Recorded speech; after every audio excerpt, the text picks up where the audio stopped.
بسم الله الرحمن الرحيم الحمد لله رب العالمين والصلاة والسلام على نبينا محمد وعلى آله وصحبه أجمعين.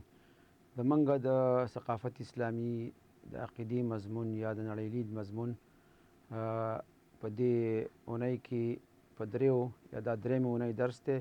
په دریو مسایلو یا دریو موضوعاتو باندې بحث کوو. اول د نړۍ لید تعریف یا پیژندنه او د نړۍ لید ډولونه او د هر یو اساسات، او دریم عنوان چې دی هغه د اسلامي نړۍ لید فوقیت او برتري په نورو نړۍ لیدونو باندې. په دې درې واړو موضوعاتو به په دې اونۍ کې بحث کوو انشاءالله. راځو اول عنوان ته چې هغه د نړۍ لید تعریف دی. نړۍ یا جهانبیني دنیا ته ویل کېږي. کوم چې موږ په دې دنیا کې اوسېږو دې ته نړۍ وایي. او الله تبارک وتعالی نړۍ په قرآن کې یا دنیا په قرآن کې بېشماره ځلې ذکر کړې ده چې د هغې آیاتونه دلته ذکر کول هغه د موضوع د لنډوالي او د اختصار د وجې نه هغه نشو کولی. الله تبارک وتعالی بار بار دنیا د خپل هغه مخلوقاتو په پیش کولو چې انسانانو ته یې وړاندې کړي دي هغه د پیرزونې او د اطمینان په حالات کې هغه پیش کړي، لکه وما الحیات الدنیا الا متاع الغرور او نور داسې آیاتونه په دې کې ډېر راغلي دي. نو د نړۍ لید تعریف چې دی هغه علماء کرامو د دې مختلف تعریفونه کړي دي، خو زما په نظر باندې چې کله د تعریفونو کې موږ وګورو نو د هغوی هغه نتیجه ټوله یوه ده. لکه مثلا ځینې تعریف کوي چې د نړۍ لید تعریف د نړۍ تفسیر او د هغې هغه شرحه او هغه د انسان وجود په هغې کې او د انسان سره د مطابقت او د مناسبت وجه هغه بیانوي. نو بیا بل تعریف داسې کوي چې نړۍ لید عبارت دی د نړۍ نه، د انسان نه او د حیات یا د ژوندانه نه، د دې نه عبارت دی. نو که موږ مخکنی دې تعریف ته وګورو د ټولو مقصد یو دی چې په نړۍ لید کې هم د دې دریو څیزونو نه بحث کوي چې هغه انسان دی، د دنیا ده او دغه ژوند دی چې دا ژوند څه دپاره الله انسان ته ورکړی، څه دپاره پیدا کړی دی. انشاءالله په دې باندې به په راتلونکي درسونو کې بحث کوو، ځکه زمونږ تقریبا 14 درس چې دی هغه په همدغه درې واړو دغه کېږي. د اسلام نظر 14 درس کې د اسلام نظر انسان ته، د کون د اسمانونو او افلاکو ته او همدارنګې طبیعت ته او دا کوم ژوند چې دی دې ته په کومه نظر ګوري، په کومه اندازه ورته ګوري او څونه اهمیت یې ورکړی د هر یو خپل څه کردار دی په دې کې انشاءالله هغه به په راتلونکي درسونو کې هغې باندې رڼا اچوو. نو خلاصه مطلب دا دی چې نړۍ لید تعریف چې دی هغه د انسان هغه طرز فکر چې دی یا تفکر چې دی یا عقیده چې د نړۍ په هکله، ځکه په نړۍ کې مختلف قسمه خلک اوسېږي، هر یو نړۍ ته په یو نظر باندې ګوري چې د هغې هغه تفصیل یې لږه وروسته راځي. نو خلاصه مطلب دا دی د نړۍ تعریف کې دا دی چې نړۍ هغه د انسان هغه طرز فکر یا هغه عقیده د نړۍ په هکله د هغې نه عبارت دی چې څنګه انسان د دنیا ته راغلی، څنګه به ژوند کوي او څنګه به د هغه معال یا هغه انتها راځي، د هغې په هکله چې انسان هر څوک یو سوچ فکر کوي دغې ته نړۍ لید ویل کېږي. نو هغه د یو ډلې خلکو نه یا د یو دین خلکو نه د بل مذهب خلکو نه یعنې توفیر لري، هر یو خپل چې هغه لږ وروسته بیانوو. نو په دې دنیا کې د نړۍ لید وجودونه دا زموږ دویم عنوان دی چې په د دنیا کې د نړۍ لید ډولونه او هغې هغه اساسات دي هر یو. نو مختلفو دینونه د مختلفو خلکو نظریات په دې دنیا کې اوسېږي، د مختلفو نظریاتو، مختلفو دینونو، مختلفو مذاهبو خلک اوسېږي او هر یو د خپل نظره نړۍ ته په یو فکر او سوچ باندې ګوري او خپل یو نظر پیش کوي. خلاصه د دې د نړۍ لید تعریف دا ده چې د نړۍ په هکله د انسان طرز فکر او عقیده د هغې نه عبارت دی. نو نړۍ لید چې دی دا د ژوند هغه ټولو ابعادو ته چې انسان ګوري د هغې ته د رسېدلو یا د فهم یا د نږدې کېدلو یا د معلومات لاسته راوړلو هغې ته نړۍ لید ویل کېږي. نو په د کوم چې د نړۍ لید د اقسام دي هغه په لاندې ډول راځي. لکه موږ کولی شو چې د نړۍ د مختلفو خلکو نظریات دلته راواخلو او څنګه د دنیا ته ګوري، څنګه نړۍ ته ګوري، د هغې هغه تعریفونه به دلته ذکر کړو او وروسته د هغې نه بیا د اسلامي نړۍ لید هغه فوقیت هغه پې شرح کړو. نو اول چې په دې دنیا کې کوم نړۍ لید دی هغې ته توحیدي نړۍ لید وایي.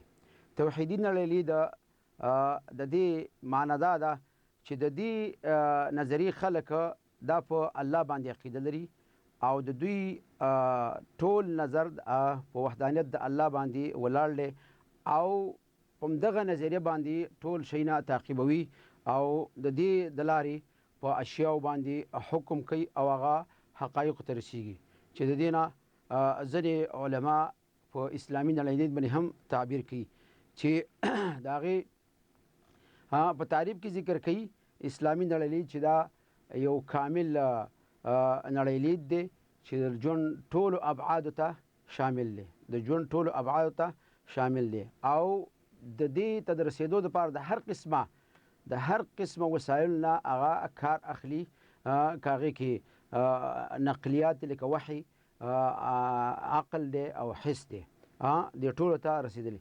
ځکه چې انسان هېڅکله د خپل عقل په نظریه د عقل د لحاظه دا نشي کولی چې هغې کې مثلا ښه او بد معلوم کړي. نه، د عقل به زمونږ هغه د نقل تابع وي، د وحي به تابع وي. نو کله چې وحي راشي بعد د هغې نه بیا هغې کې عقل کار کوي. نو عقل مستقل نشي کېدلی چې هر شی د هغه عقل موږ ته ښه ښیي هغه به ښیي او که عقل یې موږ ته بد ښیي هغه به بد وي. نه، عقل به د نقل تابع وي. بل عقل کې شریعت ته اهمیت ورکړی دی په ډېرو آیاتونو کې، بلکې عقل نه به کار اخلو. لکه قرآن کې الله تبارک وتعالی افلا تعقلون، تاسې د عقل نه کار نه اخلي. دا ټول خو دا وروسته د نقل نه، ځکه چې نقل راغی الله تبارک وتعالی شریعت واضحه کړ د پیغمبرانو په ژبه باندې او خلکو ته دین وښودو. نو کله چې هغوی د هغې نه سرغړونه کوله د الله دین نه او سرکشي کوله، نو الله تبارک وتعالی هغوی ته د هغه خپل عقل ته مراجعه وکړي. تاسې اوس د عقل نه کار واخلئ چې آیا دا حق دی که دا حق دی. نو اسلامي نړۍ لید چې دی هغه د وحي او د حس او د عقل د نظره د رب العالمین پیژندل او د عالم پیژندل او هغې ته د رسېدلو دې ته اسلامي نړۍ لید وایي. ځکه عقل ځان له هېڅ کار نشي کولی تر څو چې هغې سره نقل موجود نه وي. همدارنګې وحي دا هم هغه وخت کې اعتبار ورکولی شي چې یو سړي سره عقل موجود وي. ځکه د دې وجې نه د یو د تکلیف چې انسان هغه مکلف کېږي یو د هغې نه عقل دی. چې یو سړی عقل نه لري هغه مکلف نه شمېرل کېږي. نو عقل په اسلام کې اوچت مکان لري، ځای لري، خو دا نه دی چې هغه دې د خپله ځانه یو څه ته تحسین ورکړي او بل ته یې تقبیح ورکړي. نه، هغه به د نقل تابع وي، د هغې په رڼا کې به تقبیح او تحسین هغه ورکوي. لکه مثلا منګه لکه د وحي نه چې عبارت کوو د قرآن او سنت او د حس نه لکه حواس خمسه چې دي، همدارنګې د عقل چې کوم منزله دغه شعور او هغه عقل چې انسان کې الله تبارک وتعالی پیدا کړی دی. که موږ وګورو هغه بعضو اشیاو ته لکه موږ د دې په هغه شرحه کې د عمر رضی الله عنه حدیث ته اشاره کوو چې یوه ورځ چې هغه طواف کوو په بیت الله شریف کې، نو حجر اسود یې ښکلوو. نو د دې وجې نه چې خلک داسې نظر ونه کړي چې دا د ګټې ښکلول، دا د حجر اسود ښکلول دا په څه معنا دی؟ آیا د دې کې د نفع او د ضرر شته که نشته؟ د دې وجې نه چې خلکو دغه ګمان د منځه ویسي او خلک دا ګمان ونه کړي چې ولا په دې ګټه کې راته کاري نفع او ضرر شته. نو هغه حجر اسود ته په خطاب کې وایي إني لأعلم أنك حجر لا تضر ولا تنفع ولكني رأيت رسول الله صلى الله عليه وسلم يقبلك فأقبلك. وای زه په دې پوهېږم چې ته یو کاڼی او ته نه په رسولی شي نه ضرر رسولی، خو رسول صلی الله علیه وسلم ما لیدلی دی چې تی ښکل کړی نو زه دې ښکل کوم. نو معنی دا شو چې دغه د کاڼي ښکلول، د حجر اسود ښکلول یا هغې لاس وهل دا د مناسکو د حج نه دی، دا د دې دپاره نه دی چې په دې کې کوم منفع او ضرر شته. نو دې وجې نه کوم کار چې کله یو انسان سره د هغې د عقل په تقاضا باندې د هغې خلاف تمامیږي یا ورته ناشنا تمامیږي، باید نقل ته رجوع وکړي. د نقل د لارې د هغې هغه طریقه یا هغه حکم راوباسي تر څو عقل د نقل په مقابل کې واقع نشي. دې وجې نه باید زموږ او ستاسو عقل چې وي دا باید د نقل تابع وي، بعد د هغې نه به بیا هغه کار کوي، عمل به کوي. نو دې وجې نه الله تبارک وتعالی اولین مصدر هغه زموږ او ستاسو د دین هغه قرآن ګرځولی دی، که چې هغه وحی ده د الله له طرف نه. دې وجې نه رسول صلی الله علیه وسلم په هکله څه وي، وما ينطق عن الهوى ان هو الا وحی یوحى. دا پیغمبر د ځانه خبرې نه کوي بلکې هغه د الله له طرفه وحی ده چې نازله شوې ده په هغه باندې، او هغه څه چې هغه پې خبرې کوي هغه وحی ده د الله له طرف نه نازله شوې ده ورته. نو دې وجې نه په ټول امت باندې، په ټول انسانانو باندې د رسول صلی الله علیه وسلم تابعداري فرض ده. اگر که ستا عقل یې مني کړي هغه چې کوم د اشیاو نه، د غیبیاتو نه، د هغه څه نه چې موږ لیدلي دي یا زموږ عقل یې نه مني، خو هغه خبر ورکړی دی موږ به یې منو، ځکه د نقل تابع دغه د وحي د ذریعې موږ ته ثابت شوي دي. دویم نړیلید چې دلته موږ پې بحث کوو هغه د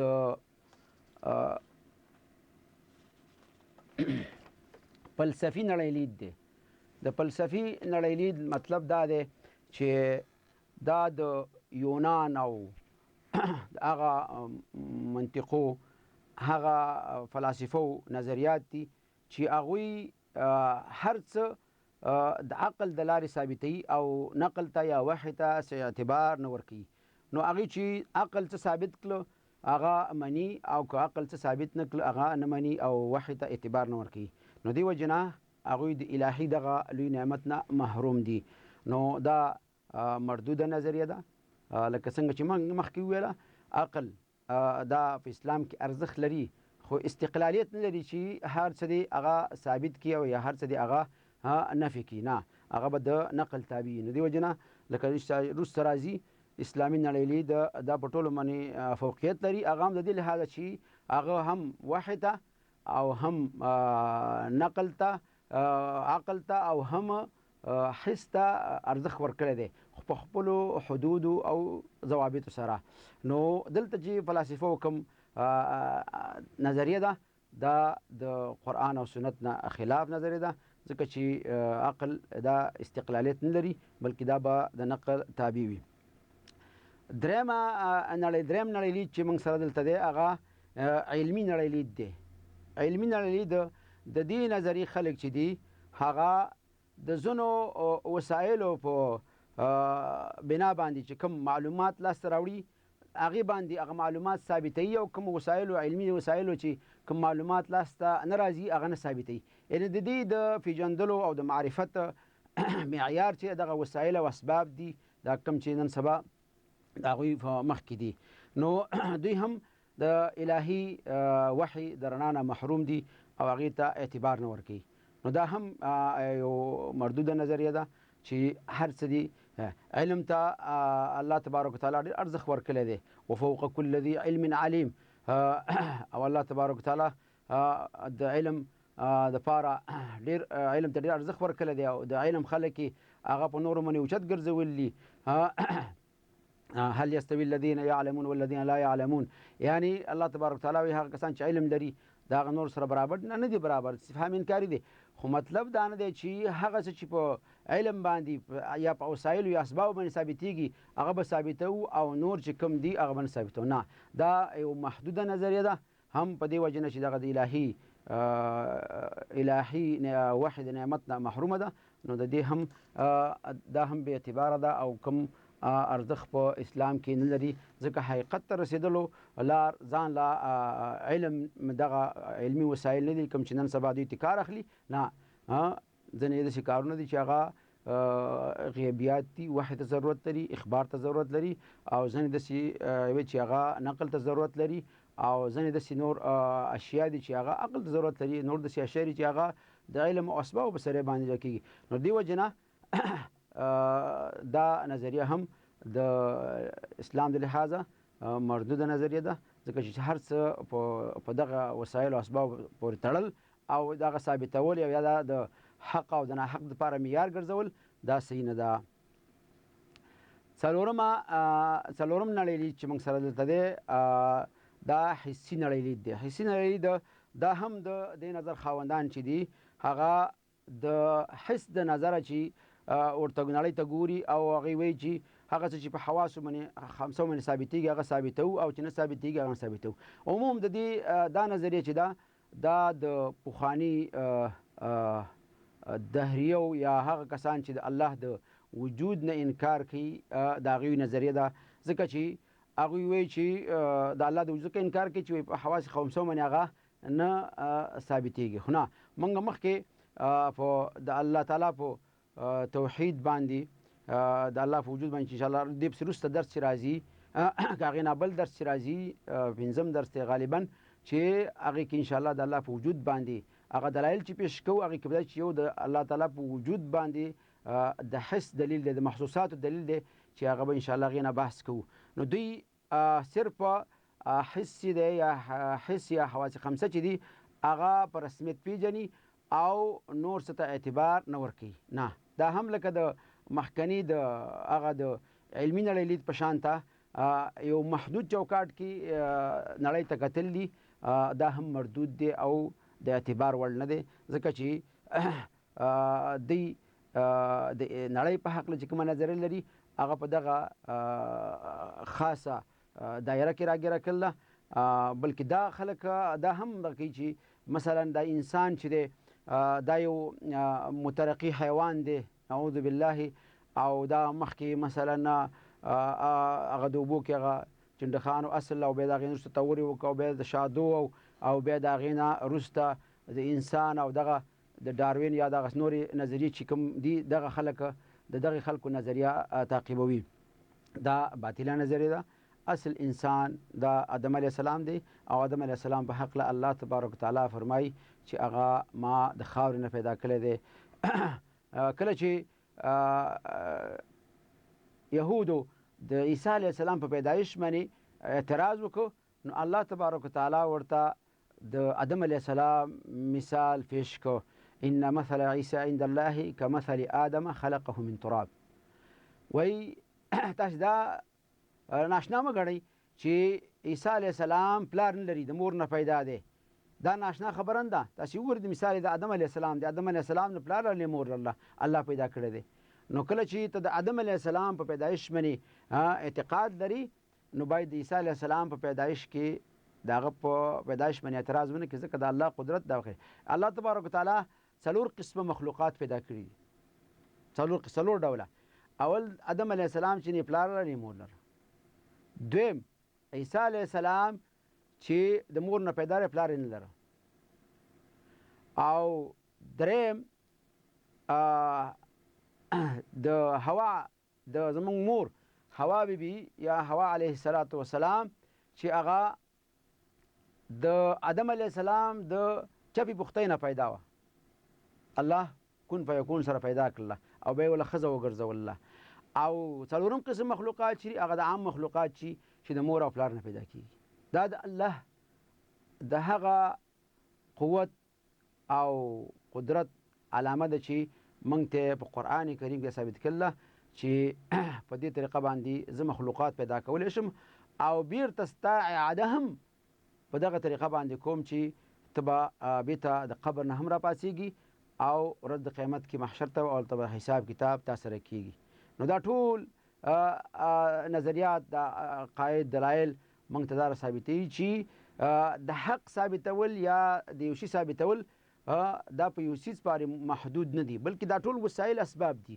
موږ به د نقل نه کار اخلو، د عقل نه به اخلو، د فطرت نه به اخلو، د شریعت نه به اخلو، د محسوسیاتو نه به کار اخلو.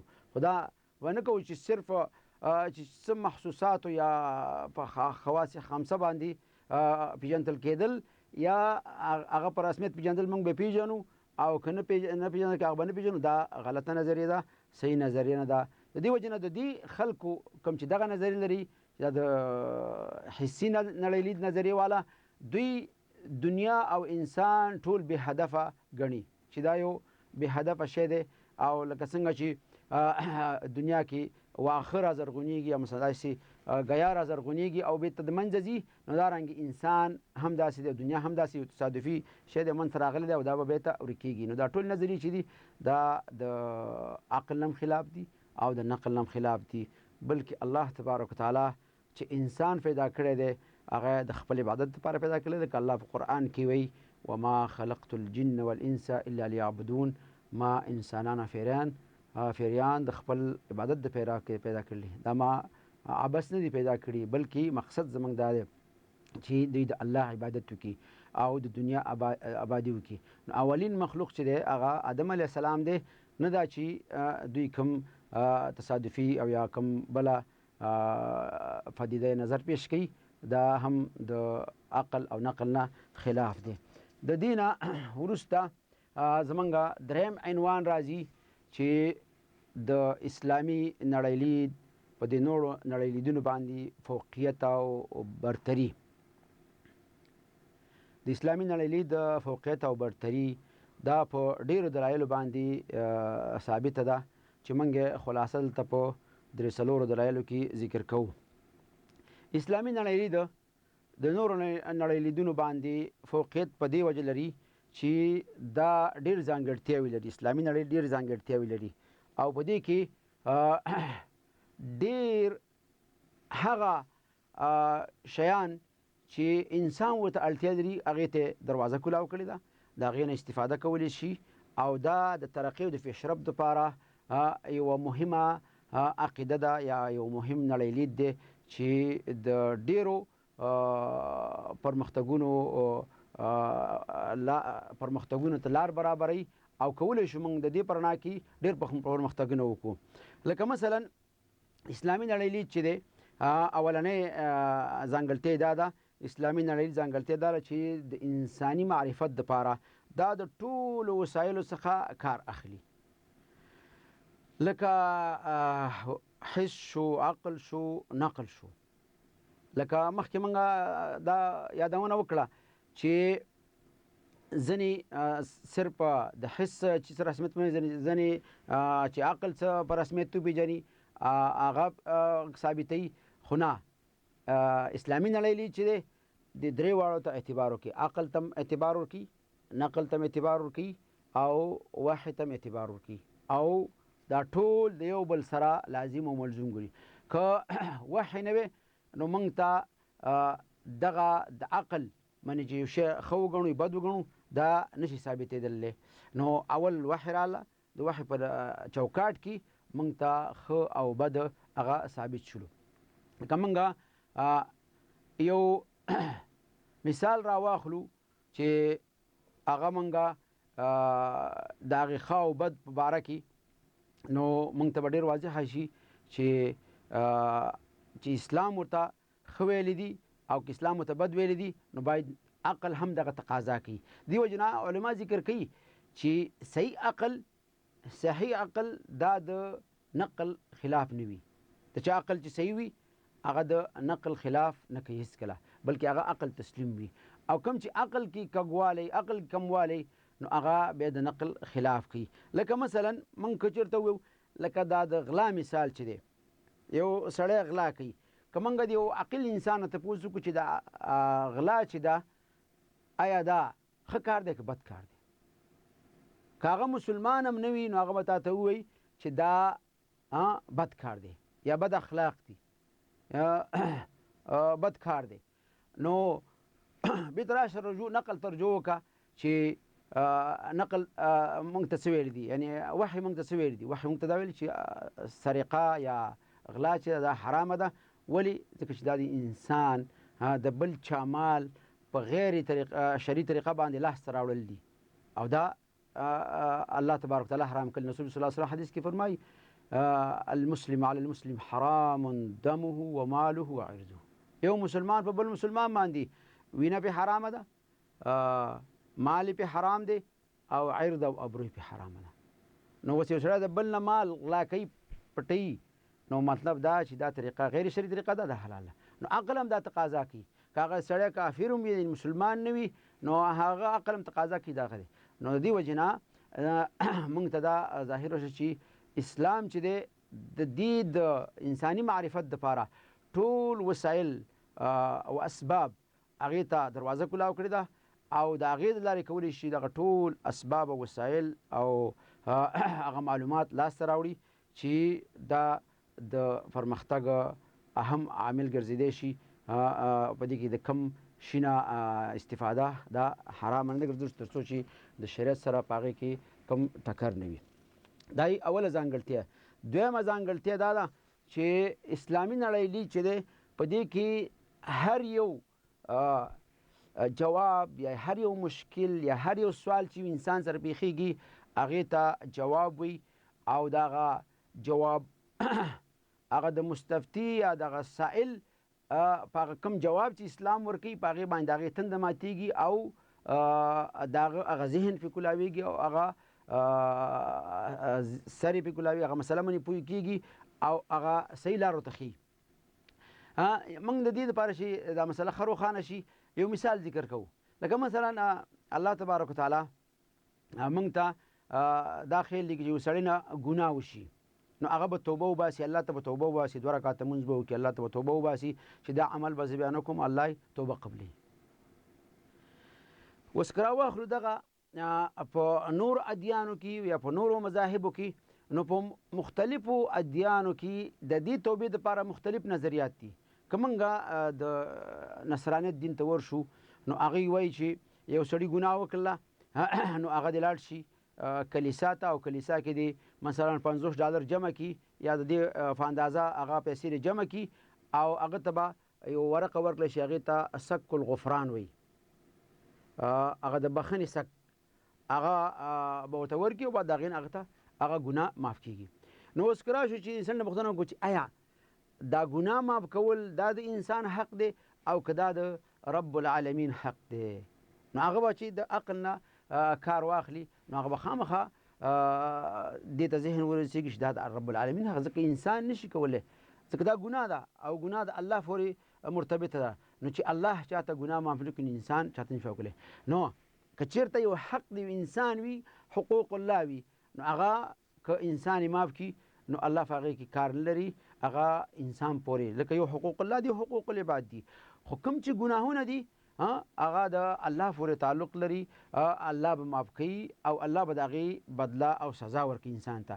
نو دې وجې نه کوم چې په هغه نظریاتو کې دي غیر د اسلام نور خلکو نظریات چې کوم د دې موضوع په حق دي، هغه عقل نه مني. د دې وجې نه تاسې وګورئ چې ډېر کله چې یو سړی د دې دا کتابونه راواخلي او ګوري، اگر که موږ چې څوک علم نه لري، دا توصیه نه کوو چې د هغې کتابونه څوک مطالعه کړي. چې څوک علم لري، د تجربې او علم ورته قوي علم لري، نو هغه کولی شي چې د رد او د انتقاد او د اصلاح په نظر، یا خلکو ته د مثال پیش کولو په نظر باندې نو هغه کتلی شي او لوستلی شي. خو که څوک علم نه لري او هغې نه متاثره کېږي، یا د هغه په زړه کې شبهات غورځېږي، نو بیا دغه کتابونه مطالعه کول یا کتل جواز نه لري، ځکه مسلمان ته پکار دي چې د شبهاتو نه ځان وساتي. نو د هغې په دغه کتابونو کې چې کوم نظریات راغونډ کړي، اکثر داسې معما خبرې دي چې ذهن پې هېڅکله نه خلاصېږي. نو د دې وجې نه کوم چې اسلامي نړۍ لید دی، هغه د انسان هغه تشویش، هغه هر څه چې د هغه په ذهن کې ګرځي، هغې ته مثبت ځواب ورکوي، د هغه تنده پې ماتېږي، او بلکې د انسان هغه محدودیت په یو اړخ پورې نه، یعنې دی عقل پورې نه محدودوي، په حس پورې نه محدودوي، ځان له په وحي پورې نه محدودوي، بلکې مجموعه ټول وایي چې ټول نه به استفاده کې، د علمي وسایل نه به استفاده کې، د عصري وسایل نه به استفاده کې، د عقل نه به استفاده کې، د حس نه به استفاده کې، او ټول به د خپل معرفت او د علم د زیاتوالي لپاره هغه په کار اچي او د هغې د لارې به خپل ځان دپاره علم حاصلوي. نو دا دویم ځانګړتیا ده د اسلامي نړۍ لید چې موږ دلته په ګوته کړه. درېیمه نړۍ لید د اسلامي نړۍ لید ځانګړتیا دا ده چې اسلامي نړۍ لید د دغه مخکني ذکر شوو شیانو ته په احترام سره، که هغه حس دی، که هغه علم او عقل دی او که دا نور دي، ټول ته په احترام سره هغې ورته ډېر احترام ورکړی، ځای ورته ورکړی دی. خو دا نه چې هغې د انسان ته د لاس راوړي د معرفت دپاره همدغه لار محدوده کړې ده، نه، بلکې دی ورته ویلی دي چې د حقایقو ته د رسېدلو په لحاظ حقایقو ته د ټول نه به کار اخلي. ځان له دا نه دی چې یا په عقل باندې ترکیز وکړي، یا په نقل باندې، او یا په حس باندې، نه، دې ټولو ته. نو اسلامي نړۍ موږ ته د دې درې واړو ته دروازې کولاو کړي دي، او د دې درې واړو د لارې موږ کولی شو چې حقایق ځان ته روښانه کړو او د دې د لارې حقایقو ته ورسېږو. څلورمه ځانګړتیا د اسلامي نړۍ دا ده چې او دا ډېره مهمه ځانګړتیا ده، بلکې دا یو ضابط دی د حق او د ناحق پېژندلو په هکله. هغې ځانګړتیا کې وایي چې اسلامي نړۍ لید د هر شي دپاره دا کوم شیونه ذکر شو، که هغه عقل دی او هغه حس دی او هغه نقل دی، د دې دپاره خپل ضوابط دغه کړي دي. یعنې په کوم شي کې موږ د عقل نه کار اخیستلی شو، په کوم شي کې موږ د حس نه کار اخیستلی شو، په کوم شي کې موږ د نقل نه کار اخیستلی شو. نو کوم شی چې په عقل باندې ثابتېږي او د نقل سره ټکراو یا تضاد یا ضد واقع نقیض واقع نه شي، نو کوم مشکل په اسلام کې نه لري. خو د عقل هغه حدود چې دي هغه محدود دي، هغه اندازه چې هغه محدود دي، ځکه بعض داسې علوم دي یا داسې اشیا دي چې هغه ځان له عقل د هغې ادراک نشي کولی. زه تاسو ته یو مثال بیانوم. لکه مثلا الله تبارک وتعالی په قرآن کې وایي یسألونک عن الروح قل الروح من امر ربي وما اوتیتم من العلم الا قلیلا. الله تبارک وتعالی په دې آیات کې رسول صلی الله علیه وسلم نه ته خطاب فرمایي چې دا مشرکین تا نه د روح په باره کې پوښتنه کوي. دا روح چې په انسان کې موجود دی، په دې حیوان کې دا روح موجود دی، د دې حقیقت څه شی دی؟ نو الله تبارک وتعالی جواب کوي چې قل الروح من امر ربي وما اوتیتم من العلم الا قلیلا.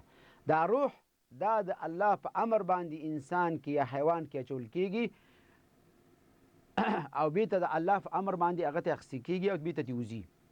وما اوتیتم من العلم الا قلیلا. تاسو له چې کوم علم درکړی شوی دی ای انسانانو، تاسو له چې کوم علم درکړی شوی دی هغه د دې په حقیقت باندې نه پوهېږي.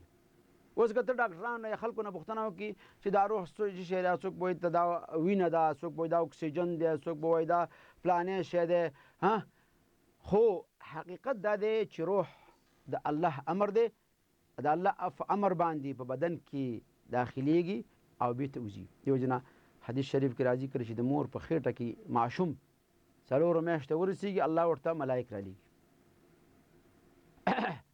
روح پکې واچي، بیا سعادت او شقاوت ولیکي، عمر یې ولیکي چې څونه به په دنیا کې ژوند دي، او رزق یې لیکي. دا ټول کارونه په هغه د مور په خېټه کې د انسان لیکل کېږي. نو